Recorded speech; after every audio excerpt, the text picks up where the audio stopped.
In the name of the Father, and of the Son, and of the Holy Spirit, Amen. Glory to Jesus Christ, glory forever. So, welcome back to Orthodoxy 101, and today we are going to speak about saints. And a lot to cover here, and we have a short time to cover, but I'll try to make it as easy as possible as we go through this. So, what are the saints of the church? The saints are holy men and women who have been canonized in the church. In other words, the church has said that these are people worthy of emulation. And not only that, but these are people who have shown that what we teach can actually be done. And so the church, in a sense, does not make saints. The church recognizes saints. In other words, it recognizes, and we're going to talk about this in a bit about how the church does that. But the saints are considered those who are worthy of emulation, and that what we say can actually be done. In Greek, the word for saints is agios, which means other. And when we think about God, we think he is the ultimate other. He's the ultimate agios. And so when we speak about saints, they are really a way to which God is reflected through them to the world. And we have to always remember that we don't saints are not in existence by themselves. Saints are always pointing to God. And even in the aspects of how we categorize saints in the church, and we'll go through all those categories, they're all in a sense a reflection of Christ's ministry. So again, they're always pointing to Christ, and they're emulating a particular aspect of Christ's ministry, which is then made real to us, not only through their actions, but through their words and through their whole life. It becomes a witness to the reality and the truth of Jesus Christ. So there is always a misnomer out there saying, oh, yeah, the Orthodox, we pray to saints. We don't pray to saints. We pray through saints. We ask for saints to intercede for us, just as we ask any of us. I may be sick, and I ask, oh, could you pray for me? Well, it's the same thing. The, the saints are that same way. We're asking them to pray for us and with us. And the Orthodox teaching is very clear on this. Whether you're alive or dead, you're still in the church. The church doesn't make that separation. The church is encompassing all of that. So again, when we talk about the saints again and the intercession of saints, it is all part of way of revealing God's divinity through his creation, our humanity. And that's an important point that we have to always kind of keep before us. Also, we every day in the church year has a number of saints in it, and depending on what region and what jurisdiction, you may have various saints. There are some saints that are universally recognized across the entire church. You mentioned Saint Nicholas. Everyone knows who Saint Nicholas is. Whereas you have someone like Saint Herman, he is mostly recognized in America because he's an American saint, or you may have a Russian saint or a Romanian saint or whoever it may be. And then some saints sort of rise up to this level of universal recognition, and other saints may stay very locally within a particular region they are venerated, and that's an important thing for us to remember. Also, that sainthood is a gift. For whatever reason, God gives us certain men and women at certain particular times who speak the word that or do the deeds that we as the church need to hear. And sometimes those are incredibly intellectual. You have great saints who have written incredible works of theology, and sometimes they're very simple acts of mercy. And as you'll find in some cases, we'll talk about these type of saints, sometimes they're actually in defiance of the church in a very real and tangible way, so that we as a church can look to them and say, aha, this is what God was saying to us at this time. This is what God really wants us to understand. And for every saint that is canonized in the church, there's untold numbers who will never be recognized, but yet they are saints. And in God's time, He'll reveal them to us. And if it is that the church should recognize them as saints, then so be it. And if they live in that obscurity and have affected just a small group of people through their holy life, then so be it. Because again, it's totally up to God. So, how do we make saints in the church? Well, it's kind of an interesting thing, and I think the best way to illustrate this is to tell the story of Saint Herman of Alaska and how he was canonized as saint. He's a local saint. He's very well known, but Saint Herman, by all counts, should have been forgotten. He was a simple monk who traveled the longest missionary journey from out near Finland, the Long Monastery, all the way across Russia, ended up in Alaska, and served the native people in Alaska in a great way. We don't have to go into his whole life. And was eventually sent into exile on a small island off of Kodiak Island called Spruce Island. And when he died, and he had predicted his death, something that saints often do, they say when they're going to die, and by all accounts, he should have been forgotten. A simple monk in a remote area of the world who served a very specific group of people. Yet after his death, his memory was kept alive. People um, wrote his stories down, wrote about his life.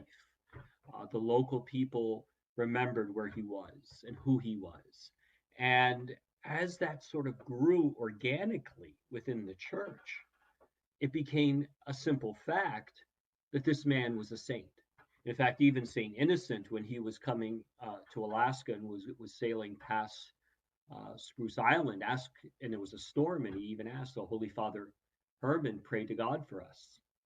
And so, even as early as that, within a short time after his death, he was still known that there was something special about this man. And so, when the church finally, this upswelling from within came so real and tangible that the church decided that they would come together and recognize him as a saint. So his life, his official life, first the bishops would form a committee. They would write his specific life. They would examine that life. They would recount all the things that need to be recounted. Hymns would be written. Icons would be painted. Sometimes you'll see an icon without a halo. That means that someone that is maybe in consideration to be a saint. And then the church eventually the synod will hold a meeting, and then they'll recognize that person as a saint, and officially release all this information about him and set his date for his remembrance, which is usually the day that they die, though some saints will have 2 or 3 different days of which they're remembered, particularly if they're very important saints. And again, he became this sort of it just became this upswelling and a recognition of that which was a reality. And then the synod would gather. If there are relics, his body, they would gather around the body. They would do a service. The first service they do, interesting, is a panikita, a memorial service, and they ask for forgiveness of the sins of that saint. Because again, only Christ is a sinless one. But nonetheless, they would do that and they would participate in that. And then they would officially pronounce it. And they would send out communiques to all the other Orthodox churches saying this saint has been canonized and this is the information on it. And it's kind of like it just happens, and it happens in an organized way. According to the Orthodox tradition, you don't need, like in the Roman Catholic tradition, you need to have 3 miracles, and you have to have this trial, and with the devil's advocate, and it goes back and forth. That's not how it works in the Orthodox Church. In some saints, there are no miracles at all about them. With other saints, there are incredible amounts of miracles. There's this story about Saint Alexis Toth, another American saint, when he was canonized and his body was brought up, and normally they'll revest the body and all that, and he was incorrupt, which is sometimes a sign of holiness, but not necessarily a sign of holiness. Sometimes God grants that, sometimes He doesn't. There are some cases where the saint's body was very little was left, or it had decomposed. In other cases, it looks like the person died yesterday. And Saint Alexis, everything was intact except for his toe, where there was a leak in the casket and water had dripped on that. And some people try to say, well, he wasn't a saint because his toe wasn't preserved. That's absolute nonsense. You know, that's not how it works. But nonetheless, if and that after the service and the official proclamation by the synod of the canonization, sometimes if you have the relics again, you may have a procession. When I was a young seminarian, I got to hold the icon. If you look at the official pictures, I was holding the icon of Saint Alexis during his canonization service. But and again, in some cases, we don't know where their bodies are. You know, they some who were murdered or had been the relics have been uh, desecrated or things of that nature. So again, all of that is just all part of what we do in recognition of that saint.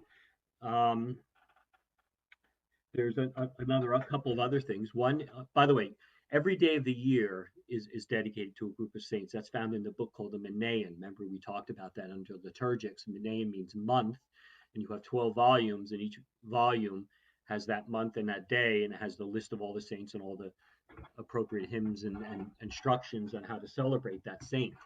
And so every day in the church year, we remember either one saint or a whole number of saints. It depends on the day. So just keep that in mind. Again, the whole year is consecrated.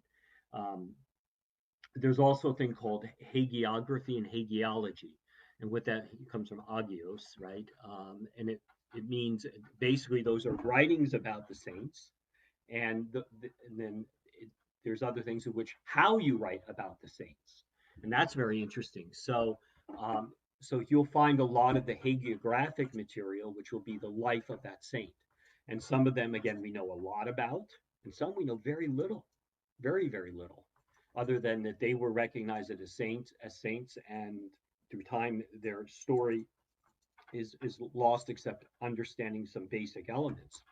So always be a little careful when you read the hagiography of the saints because it is very embellished, and I'll explain that in a second about that.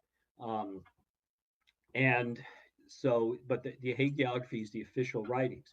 Now, a lot of the hagiography in the West was influenced by a book called the Golden Book, and it was a medieval text, and it had all sort of these over romanticized, chivalric kind of ways in which they express the life of the saint.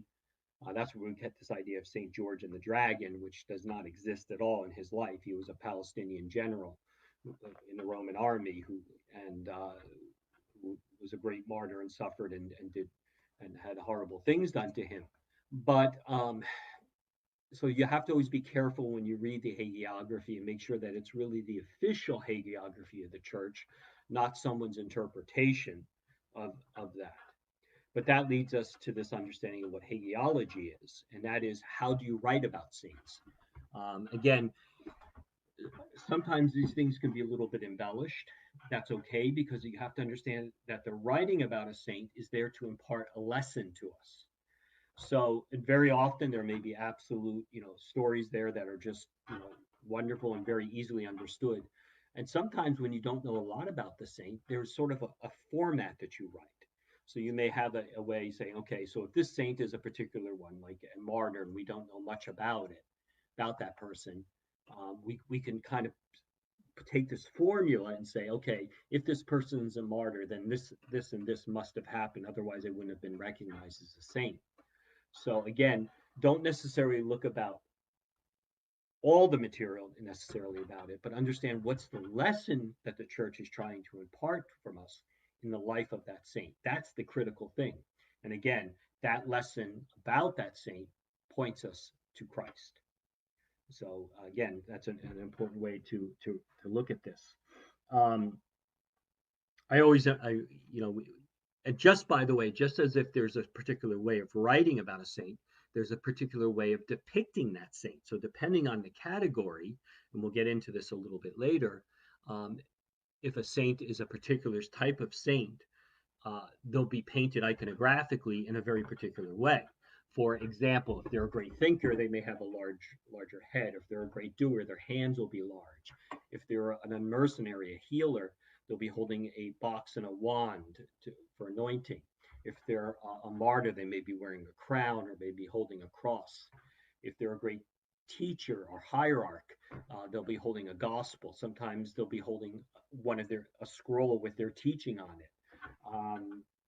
If they're a great ascetic, someone who does great feats of ascetical fasting, you'll see them kind of more hunched over and sort of a little bit more decrepit. Um, and again, sometimes these saints may be depicted in a particular way. For example, Polycarp, Saint Polycarp, one of the earliest saints in the church, is always shown holding a basket of fruit. You think, why does he have that? Well, Polycarp in Greek means much fruit. Or Saint Spiridon is always shown with sort of like a beekeeper's, because he kept bees. So this was also very important. Is sometimes you'll have very particular things that will identify that saint, and sometimes you'll have things of, well, this is a saint who is a martyr, so he's going to be depicted in this particular way. And sometimes the icons will look very much like them, and sometimes the icons, their face will be more generic. Again, if we don't know much about them. And if you want to know more about that, I had a former Orthodoxy 101 class on just icons themselves and about how things are painted. But those are an important thing. And why is that important? Because again, icons are very much a spiritual prayer, but it's also a depiction for us. And we have them around the church. And I always think of the one passage from Hebrews 12, where it talks about we are surrounded by a great cloud of witnesses. And when I sense around the church, and I have the censer and the incense is coming out, and you have these icons, you say, there's our cloud, and there's our, surrounded by the witnesses of the church. So they're right there before us. And the other scriptural thing I wanted to bring out is this understanding that, and it's a line that we use very often in a church service when we're celebrating a particular saint: God is glorified in his saints.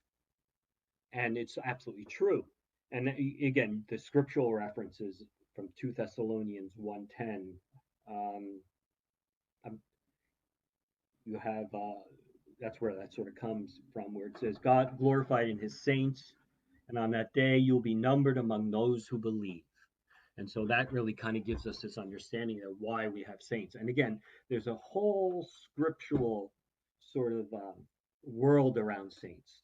Ephesians 6:19, 1 Thessalonians 5:25, Colossians 4:1, Romans 15:30-31, constantly talking about these ideas of what a saint is and why we ask for their prayers and why they are in our lives. And then there's this sort of general term of the sainthood of all believers, the priesthood of all believers, this idea that we're all called to be something different, something holy, something other. So again, many of these things are out there. And remember, saints are not infallible, they're not perfect, only Christ is perfect. But saints point us to something very important. They point us to who and what Jesus Christ is. So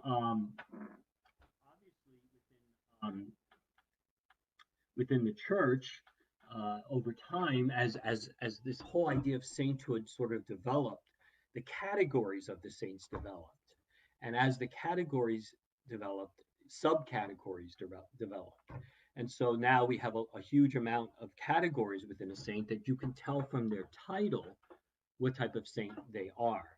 And again, not only can you see that iconographically, but you can tell from their title. So, and when the priest does his proscomidi, preparation of communion, again, go back to an earlier class, he takes a particle for each of these categories of saints, and in some cases actually remembers names, and he puts them on the discos. And so you actually learn, you're actually asking the saints, you're getting surrounded by the saints. So all of those categories are incredibly important for us to understand, and that's what we'll go through as well. Just trying to see before I go into the next section, make sure I got everything. Oh, one other point I wanted to talk about was this understanding of theosis. And we're not going to go deep in it because this is a very deep subject, probably a subject for another class itself. Theosis means, and it's this Orthodox theology about growing towards God, that by being created in the image and likeness of God, that through our life in God, we grow to be more like God. And so this idea of theosis is that we grow closer and closer to God, and therefore God shines more and more through us. And since God is infinite, you can grow infinitely close to him. So saints are for the church, and just as deep as I want to go into this particular subject, really is a reality of theosis. It's a reality of God working through people. It's a reality of God working through his creation. It's a reality of us being able to be open in our own lives to what God is trying to do with us. And when they reach that certain level, then we can say, aha, here we go. And here's proof that this is real, that this is true. In some cases, like Saint Seraphim of Seraph, he literally shone with the light of the uncreated light of God during prayer because he was so lifted up. In other cases, they would be lifted up, they would levitate while they pray. Again, we don't look for miracles as proof of sainthood because miracles can come through demonic means. We look for them and we thank God for them when they lead us to God. Again, we don't look for them, but we thank God when we get them. So that's an important point. I wanted to relate a very quick story before we go into this. So I remember I was in Montana and I was talking to a Protestant minister. We were starting to get to know each other, and he asked if we can, come and see my church. And so he came and he saw the church and he saw all the icons that we had around the walls. And most Protestants are very much they're not they're kind of iconoclasts. They don't really like these depictions. And, okay, so I tried to explain who is what and why we have them in particular places. And then I went to his church, and in his church he had all these pictures on the walls of all these people on the walls. And I said, well, that's very interesting. Like, who is this person? Well, this person is a missionary in Africa. We want to make sure we remember to pray for him. And he went down the line. And I said, well, that's interesting, but what happens, say, and I picked a random picture, said this person was found guilty of taking funds from the church. Oh, then we would take his picture off the wall. He had violated what should be done. I said, and here's the difference with the Orthodox is we don't put their pictures on the wall until they die, and the church has already recognized them. He said, I never thought of it that way. I said, the principle is the same, asking the saints to remember us and we remember them. But again, the church has to be canonized. And what does canon mean? If you remember in a very earlier class, the word canon means a measuring stick. It's a ruler. And so when we say that a saint is canonized, it means we can now measure ourselves against him or her. That here's a particular aspect that we can say, yes, this is good, this is right, this is worthy of emulation. So that's an important thing. So let's go into some of the categories of the saints. So the first and foremost category of the saint is the Theotokos. She has her own category. That's Mary. Theotokos means mother of God. There is no one else who can be the mother of God, only Mary. And she said yes to God perfectly and completely. And she is our, shall we say, saint of saints. She is the exemplar. She's the great example of what we can and should be. And so she is given her own category by herself. And we remember her, again, because of her special status as Mother of God. But we also remember her as being the person who gives us that example that the best of what humanity can produce is found in the Theotokos. Now, I'm going to do a separate class in a couple of weeks just on the Theotokos because there's a lot of misunderstandings about how she is understood. But the Theotokos is the first and foremost of the category of saints. Even in the Proskymedes, when I prepare that, she gets her own particle on her own side because she sits at the right hand of her son. And she has that special ability because as a mother, she can plead to her son on our behalf, just as any mother has a special relationship with her son. And so that's why we ask for the prayers of Mary, the Theotokos, is because, again, of her special status as the Mother of God. She's not a co-redemptress. She's not um, any of those sort of titles that sort of have kind of either diluted or lifted her up to such a level that it's unthinkable. She is not the great exception. She is the great example. So Mary is the first and foremost category of the saint. Now the next one became interesting because it was kind of a retro. It's looking back. And so we have a category of saints who are called prophets. And prophets are people who were in the Old Testament, the holy men and women of the Old Testament, who are remembered, who kept pointing us to Christ. So you have people like Moses or Noah or Abraham or some of these other great figures of the Old Testament. They are considered saints in the church because they were always pointing us to the salvation, the revelation of God, but the salvation that would come through Christ. And so some of them, like Isaiah and others, they'll have their own special feast day. In fact, a lot of them are found in usually in December because we're moving up to that incarnation, the nativity. And so again, the prophets of the church, those people, and again, prophets are not someone who sees the future, the people who see the present and point to us and say, if this continues, this is what will happen. And so the prophets are a very specific category of saints. And again, they are Old Testament. A lot of them are remembered on the Sundays, the 2 Sundays before the Nativity. We have the Sundays of the forefathers and the Sundays of the fathers. And those are all the holy men and women that are leading us to Christ. And so we have that. Now, the next one is interesting because, oh, and by the way, before we leave the prophet, there is one prophet who is of the New Testament, and that's John the Baptist. He is the last of the prophets according to Orthodox theology. So he is the completion of all those people who are talking about the coming of Christ, is found in its completion in John the Baptist. And so John is also given his own particle, except with the group of the other saints and the prophets. But he is, because he literally said, he who comes after me, whose sandals I'm not worthy to tie, he is the one, the final one, who actually baptized Christ and actually pointed to him, and he must increase and I must decrease. So he is the greatest of the prophets, the last of the prophets. And that's why you'll see iconographically, you'll see Christ and you'll see what's called a Theosis. You'll have Mary on one side and John the Baptist on the other side. And that forms this beautiful sort of imagery of not only everyone leading up to Christ, but the incarnation of Christ, the coming of Christ. And you even see that on the iconostas and other things. So we have the prophets there. So the next one actually very interestingly came up it was the first category of saints, and it happened during the time when Christians were persecuted.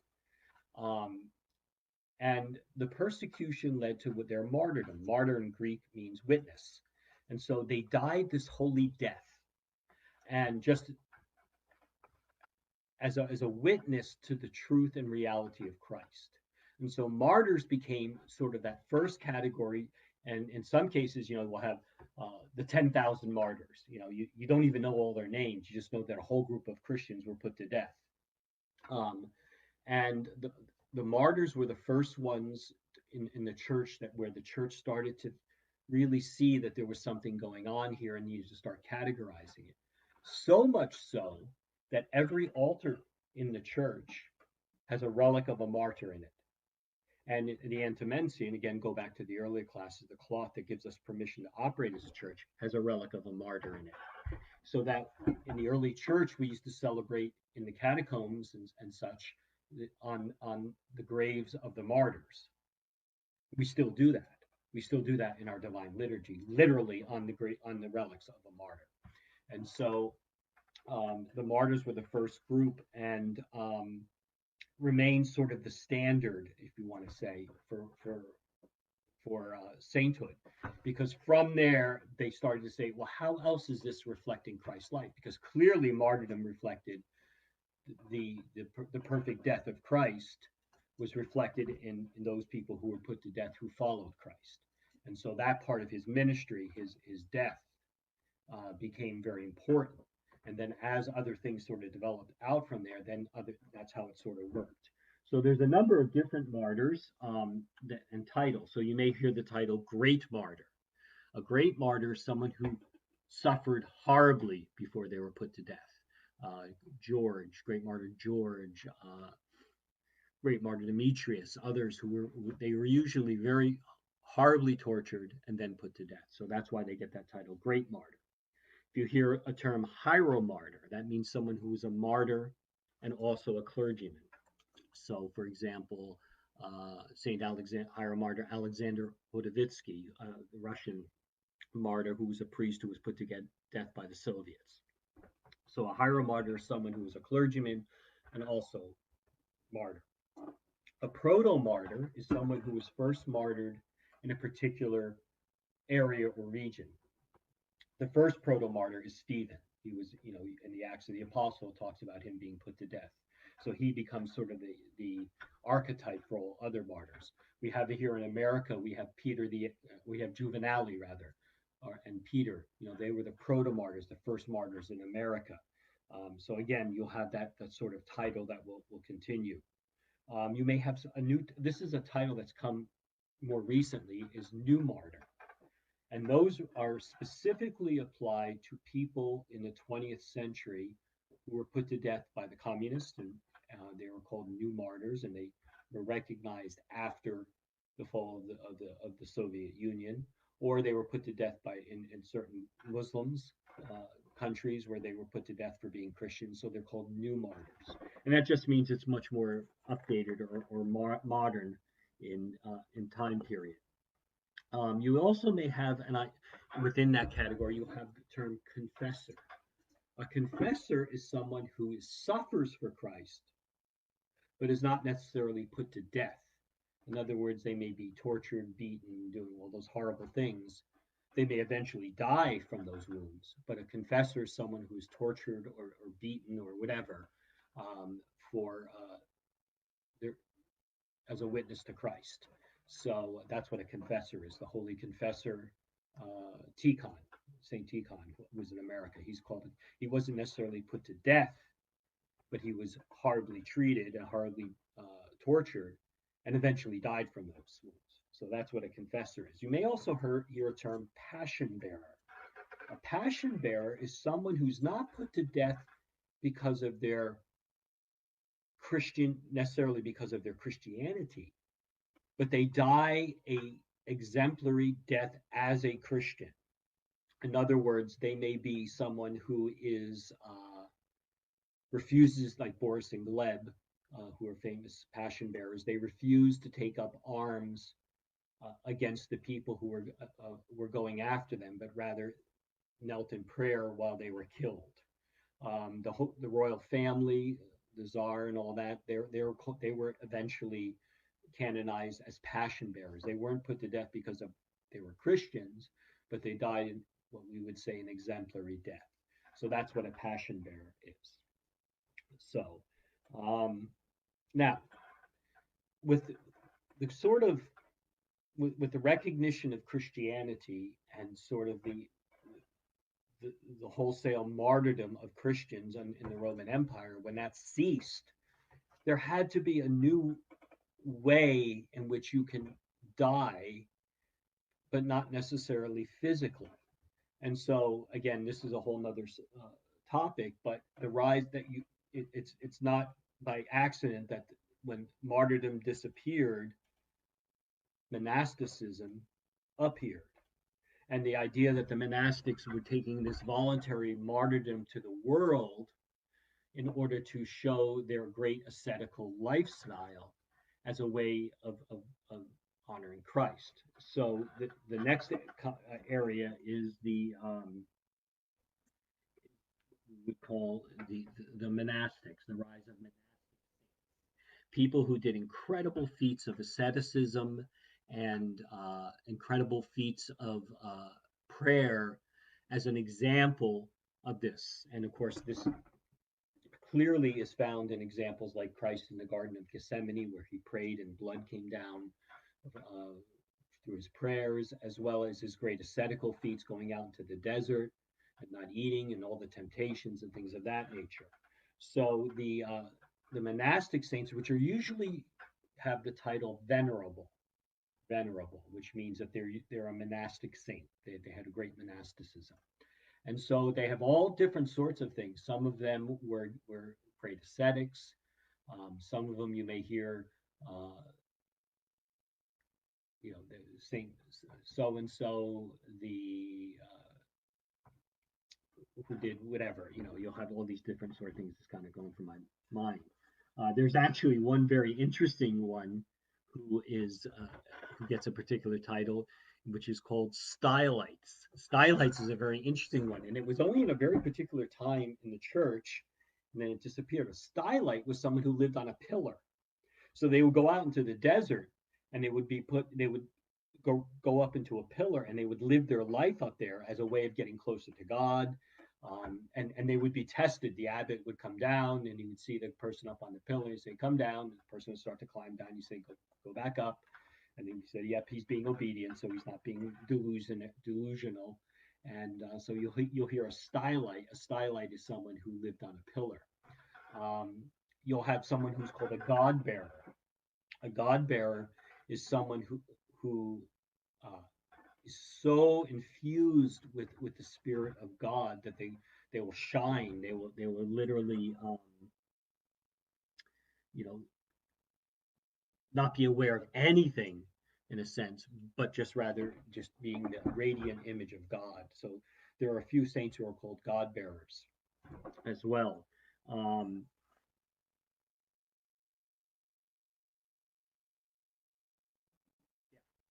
Just trying to look at them as I'm going. Merciful. You'll have someone who's a merciful or a myrrh bearer, someone who goes and works for people. Wonder worker, you'll find usually among the monastics. A wonder worker is someone who's done great sort of amazing ways in which of miracles, of healing, of all sorts of things, of making people literally, in some cases, rise from the dead. And so a wonder worker, it's just like it says, someone who works wonders. So after the level of monastics, we had another group, and they were the apostles. Now, this is a very interesting sort of thing. So you have the early apostles in the church. We know their names, the 12 apostles. And apostles, apostolos in Greek, which means to be sent out. So Christ's apostles were sent out into the world. But apostles didn't end with the death of the early 12 apostles. It continued. And so there were great missionary saints, and an apostle is someone who first brings the gospel into a particular region. So Nina, the apostle to Georgia, the country Georgia, or Innocent, apostle to America, Vladimir, apostle to Russia, Cyril Methodius, apostles to the Slavs. All these great saints who went out and brought the gospel. And they're usually depicted, by the way, with a gospel. By the way, monastics are usually depicted in their monastic garb and holding a cross. A martyr is usually depicted, again, with a crown or holding a cross as well. So an apostle was someone who brought a gospel to the region.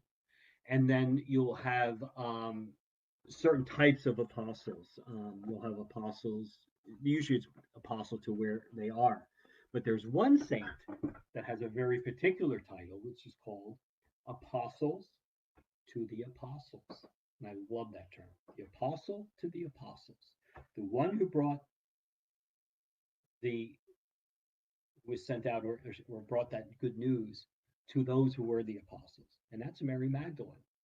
Mary Magdalene's title in the church, she's not ever seen in the church and never ever depicted as the repentant harlot. In fact, that was a mistake that was made in the Middle Ages and by a particular pope who confused them in the gospel. It was very specific if you read your gospel.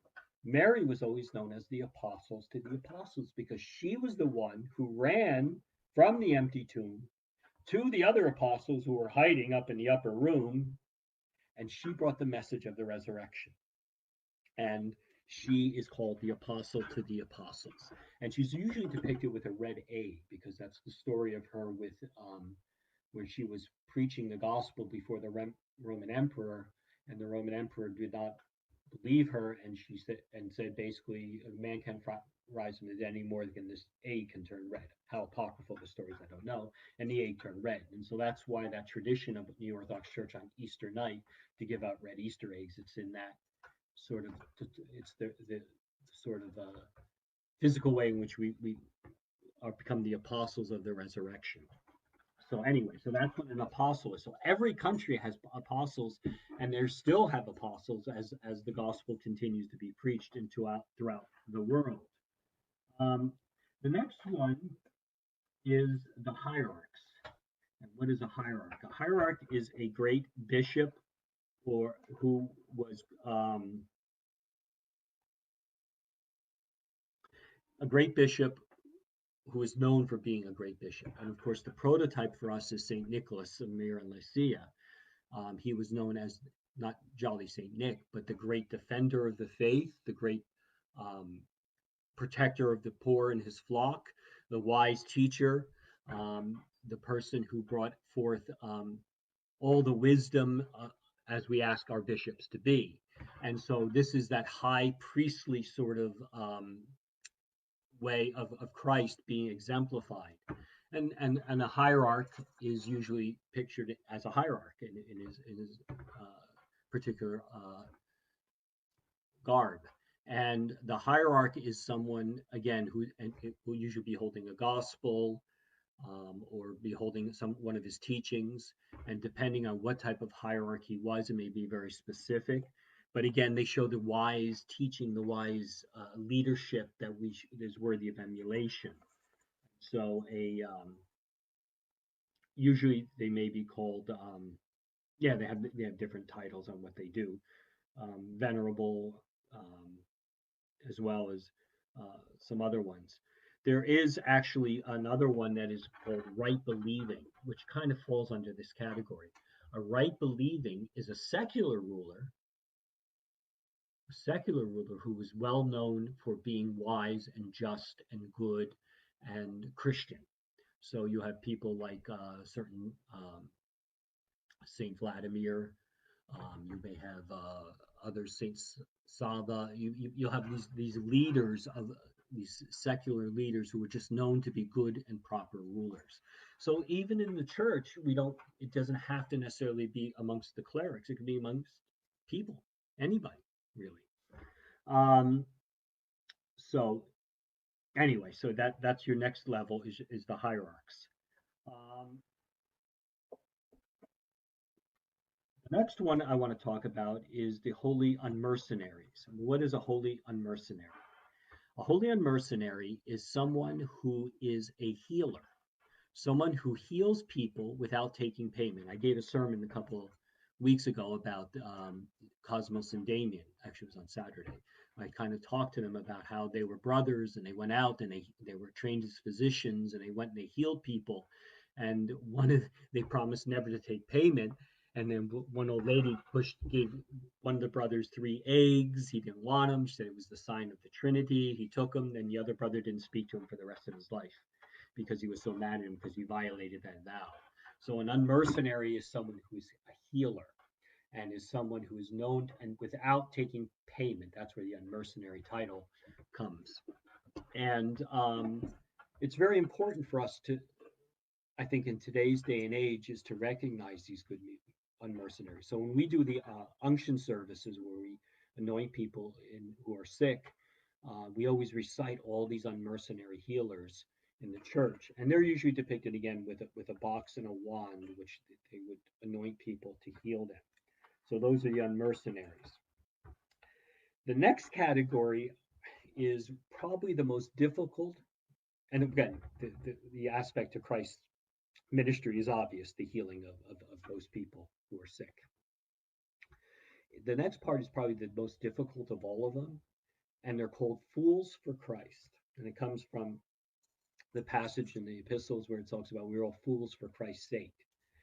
And again, these are interesting because they are people who are usually in a very particular time, in a very particular place. Usually when the church has kind of gone off course or have gotten too full of themselves, God sends us these holy fools and to kind of chastise us, chastise the rulers, chastise the people about where they are going.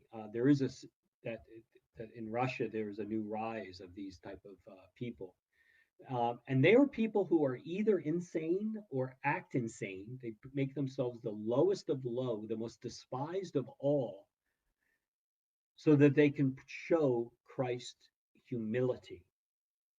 And so very often they may be seen like like a bag lady walking around the streets when in fact they're doing these incredible feats of ascetical labor and prayer.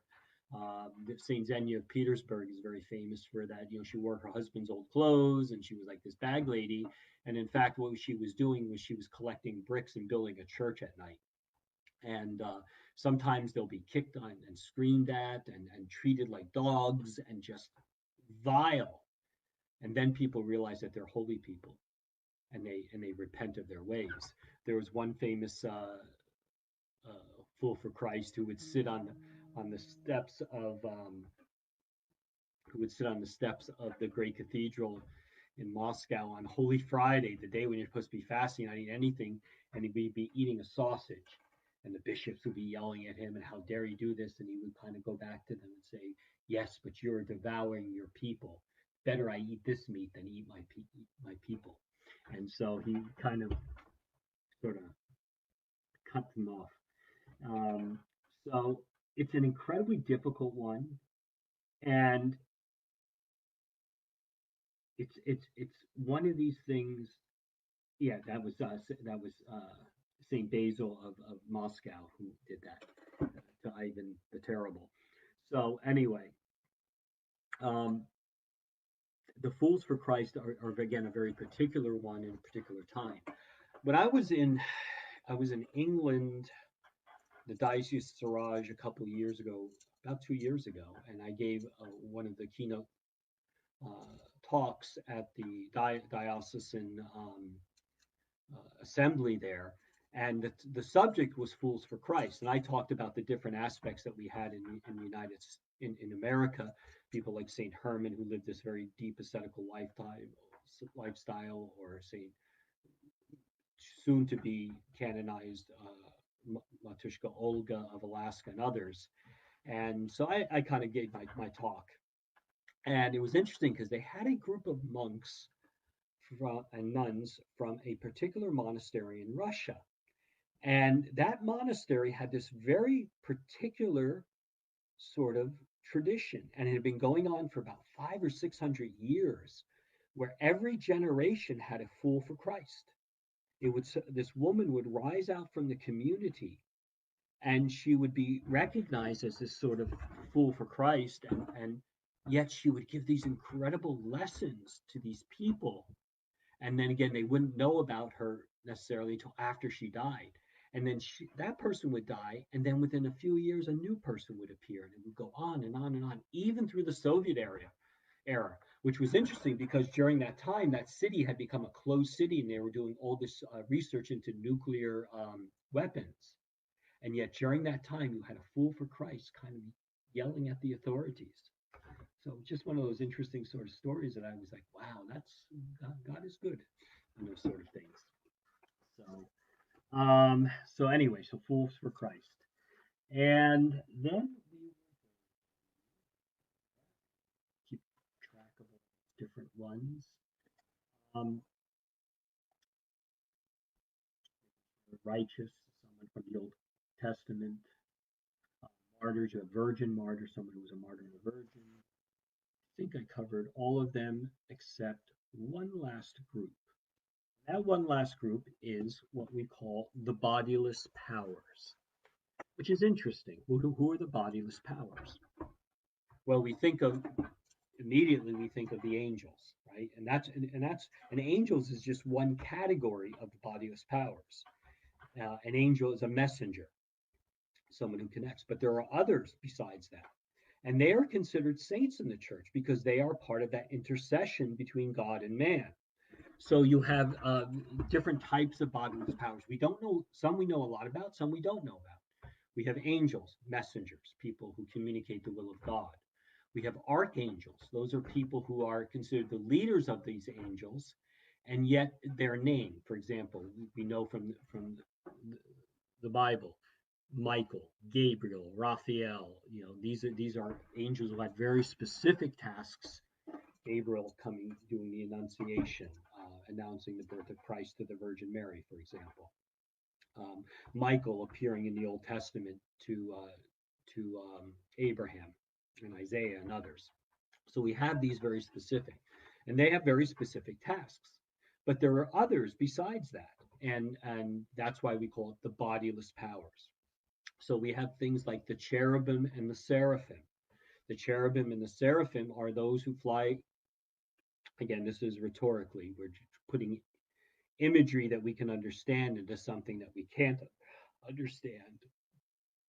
So they fly around the throne of God, singing His glory, holy, holy, holy. If you listen to the divine liturgy, we are an imitation of that. But the cherubim, the seraphim, six-winged, many-eyed, who soar aloft, borne on their pinions, or in Saint Basil liturgy, with six wings, with two they cover their eyes, with two they cover their feet, with two they fly. These are just the imagery that we have. So we have cherubim and seraphim. And then we have this whole group, thrones, dominions, principalities, authorities. And we don't really know what they do, other than that these are part of these bodiless powers. There's little allusions here and there to different aspects of them. Some may be part of the army of God. Some may be the ones who help bring a particular message, or whatever it may be. But all those bodiless powers are considered part of that sainthood of us. So again, they're part of the church. They are created beings, and they have a way in which they impart that to our life. A few other things that I wanted to talk about are namesakes. There's a tradition in the Orthodox Church that every person has a name of a saint. And why do we do that? Well, that's their baptismal name. And that name is there to remind us and to give sort of heavenly protection to a particular person. So you'll go into people's houses, they have a particular saint that they're named after. And that saint, you'll see an icon of that saint, and they have a special connection with that saint. Sometimes it's their first name, sometimes a middle name, like me. I'm not technically not Father Eric. I wasn't baptized Eric. I was baptized Eric George. My saint is Saint George, and so that's the one. So when people are received in the church, we ask them to take a name of the saint. Now, sometimes they may take a saint who has a special meaning. In the Serbian tradition, they have what's called a slava, which is a family saint, and has been passed down from generation to generation. And that Saint's Day is a big celebration in the Serbian household. And I would go when I had Serbian parishioners. I would go, and there was a whole little ritual service you could perform, and remembering the people in the family, and on that Slava day. So sometimes they'll have that. Other people will pick the day that you're born. So if you're born on this day, and these are the saints on this day, you get one of those. So you can end up as a Paphnutius or something. You don't know what can be what could happen. Some people will again have a connection to a saint. Particularly people who become into Orthodox, they may be reading, they'll researching, then they'll find a saint that will just touch their heart, and they ask, Father, when you chrismate me or baptize me, can I take this as my saint? Absolutely. So again, that's very common. So those good Christian names are basically saints' names, and we do that as a way of recognizing those saints. Um, the other thing I wanted to talk about is the idea of relics. I've mentioned that a number of times, and that could be a very strange thing for people who are not Orthodox, this understanding of relics. And relics, there are two types of relics. There's basically a primary relic and a secondary relic. What's a primary relic? That is a piece of that person, that saint. So you'll see them very often mounted in icons of that particular saint. You'll be a little speck and it'll be like a bone or something like that. Sometimes they'll have their own case. When I was in the Sinai Desert at St. Catherine's Monastery, in the middle of nowhere, and that's one of the oldest monasteries. That's where St. Catherine's relics are. And then I went in the back, and they took her casket out, and in it was her head, and you venerated the head, the skull. It had all these jewels, and they counted the jewels to make sure you didn't take any with you. Um, for non-Orthodox, that seems like a very strange thing. Those relics in themselves, and there are many, many miracles that are associated with relics, but it's not the relics themselves that's important. It's what they convey. And that is that idea of holiness, tangible holiness. That here was someone who was and has been recognized as a saint, and now they're present with us. That their heavenly intercession in a very real and tangible way is now amongst us. I already said that in the altar and the Antimension, you have the relics of a martyr. Well, we have all different types, and sometimes it can get a little too much, and you need to pull back on it. But the relics are important for us because, again, it's a tangible way. So important, by the way, I'll give you a great example. So, Saint Seraphim of Seraph, one of the great saints of the church, the great ascetical saint in Russia, was so revered that the communists wanted to destroy his body, destroy his relics, so people would go to there and pray. So the church authorities had to hide it, and they hid it of all places in the Museum of Atheism, like right under their noses. So there was the Soviet Museum of the Museum of Atheism, and they hid the relics there. And when the Soviet Union fell, the relics were revealed and brought back, and it was great processions and great joy. And he had predicted this, by the way, Seraphim, that he would be away from his people for a while, but then he would be brought back. And that's what happened. So again, they have a great way in which they can affect us because, again, we're seeing holiness amongst us. When Saint Herman of Alaska's relics were brought to Greece, now here was again this obscure monk in Alaska. His fame had become so widespread, hundreds of thousands of people showed up to venerate his relics. And that's a good thing. It's when you're looking to the relics for themselves or that they think they have some magical power, that's a bad thing. But when you see it as a way in which we see God's presence with us and we see his holiness being manifest amongst us, then that's a good thing. And so that's, we have to keep that in our perspective. And we are blessed here in our own parish now that we have a few relics that we've been able to do, again, as a way to show us a real way. Like we have St. Nicholas of Japan to kind of help encourage us and to think as missionaries, or St. Herman of Alaska about the roots of America, and other great saints in the church that I was able to bring and put in there. So that's a primary relic.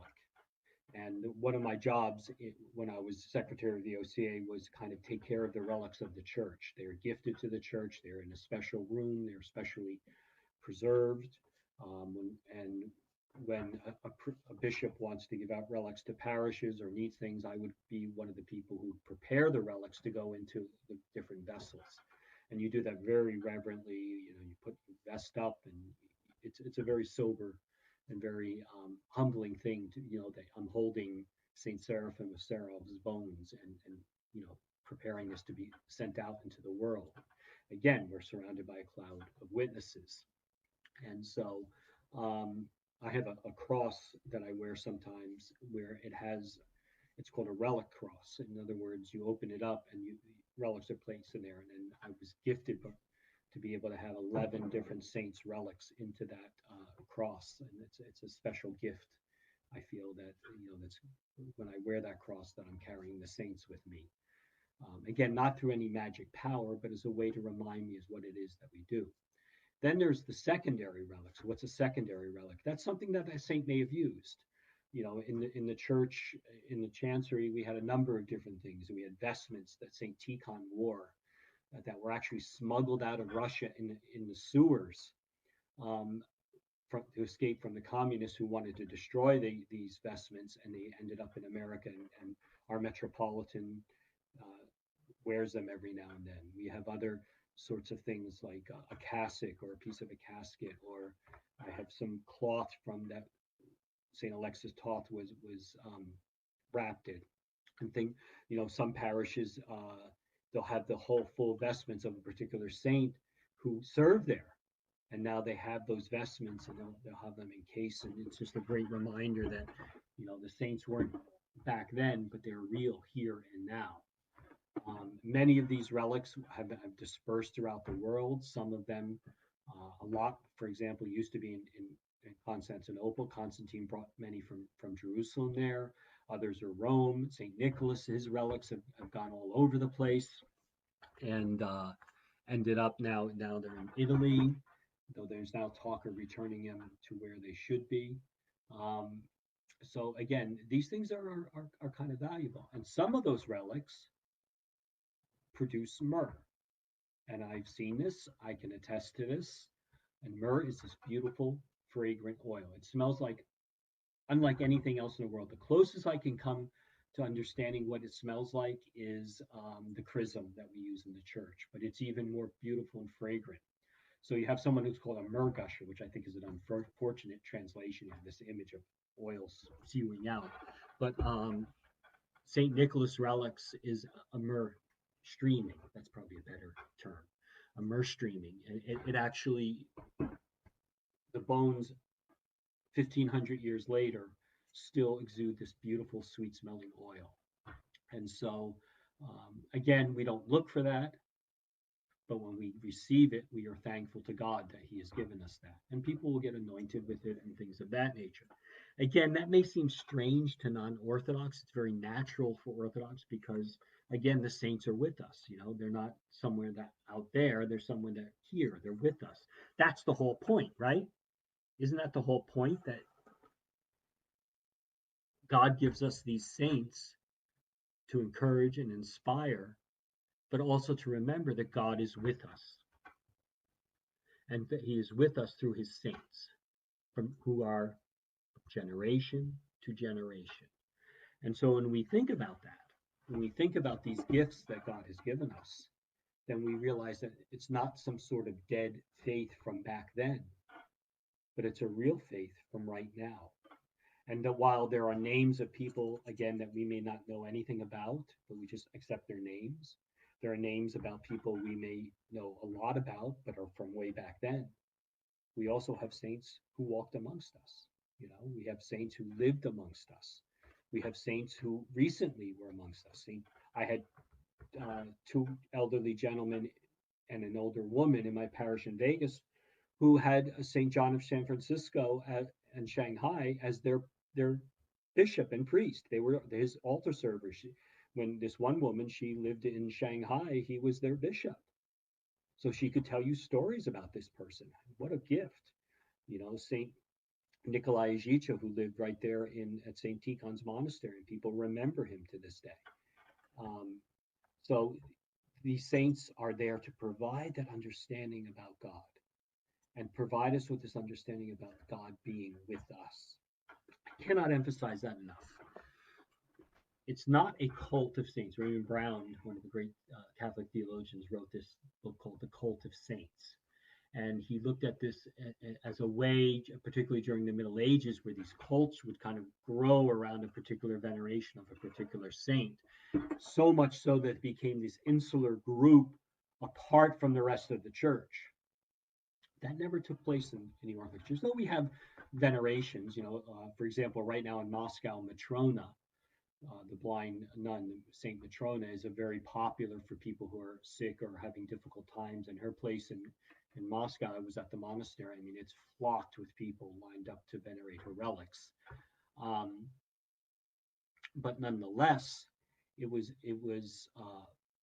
in the Orthodox Church again. It was always this idea of trying to point us more and more to God. I want to tell you one other story about relics, which I always found fascinating.